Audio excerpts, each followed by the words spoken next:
I was proud of my son for getting himself kicked off the team. It was a Saturday night, and I was on the couch with the game on and a plate of leftovers when my phone lit up with a number I didn't have saved. Coach Verlander, travel hockey, 14 and under. My son was supposed to be at a team dinner at the coach's house. 10 kids, pizza, a film session. I picked up on the second ring. Mr. Rios, I need you to come get Theo. My stomach dropped. Is he hurt? He dumped a full bag of gear into my pool. I set the plate down on the coffee table and did not care where it landed. Shoes, keys, wallet, out the door. I was angry, not really at Theo. I raised that kid to keep his hands to himself and his mouth shut around adults, and he'd never once given me a reason to sit in a principal's office. So, if he'd done something like that, then something had happened first. The drive was 11 minutes, and I did it in 7. Verlander opened the door before I got up the steps, face red, arms crossed. He is off this team, effective immediately. I've coached 18 years and I have never had a kid do something like that in my house. I asked him what happened before it. He blinked at me like the question was in another language. What happened before it? He threw $400 of equipment into a swimming pool. Whose equipment? He didn't answer that. He turned and walked into the living room. Theo was on the edge of the couch with his hands between his knees. 9 other kids were spread around that room in complete silence, and every one of them was looking at the floor. There was a boy at the kitchen island named Deacon with his arms crossed and a smirk on his face I recognized from about 3 seconds of knowing him. I knelt down in front of my son. What happened? Theo's eyes were wet. That kid does not cry. I've seen him take a puck off the ankle and skate the next shift. I know I'm off the team, he said. It's fine. Theo, what happened? He looked at Deacon and then he looked back at me. It was Milo's bag. Milo is a kid on that team who lives with his grandmother. He plays in secondhand gear and the association covers his fees,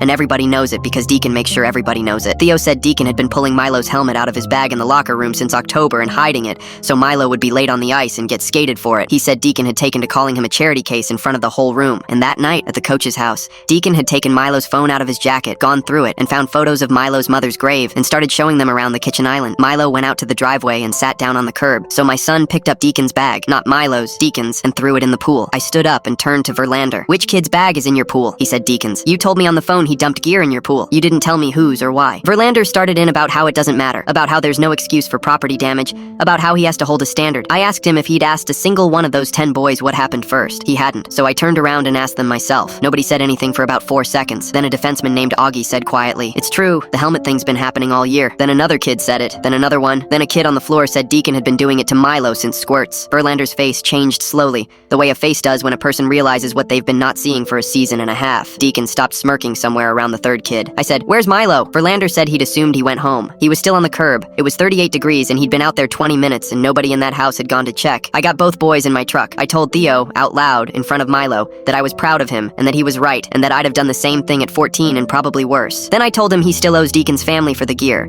because both things can be true, and he said he knew. He's mowing for it. 8 lawns so far. Verlander called me Monday. Deacon suspended 6 games and both his parents had to sit through a meeting. Theo's back on the roster. Milo has ridden to every practice with us since. My wife bought him a bag that closes properly. We got milkshakes on the way home that night, and Milo talked the whole way, and Theo let him.